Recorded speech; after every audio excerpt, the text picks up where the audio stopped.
দেখো আমরা এখন গম্ভীরাতলায় নেমন্তন্ন ছিল, খেয়ে চলে এলাম। এখন দেখো গম্ভীরাতলায় যে বট গাছ আছে, তারপরে খান আছে, কিশোর দেখো এই যে দোল খাচ্ছে। আস্তে, ওখানে ঠাকুর আছে কিন্তু, ওদিকে পা দেয় না, ঠাকুর আছে।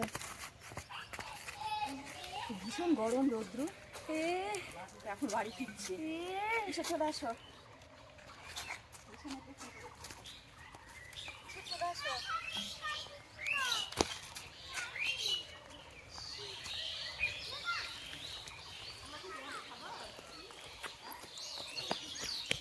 আমি চলে গেলাম।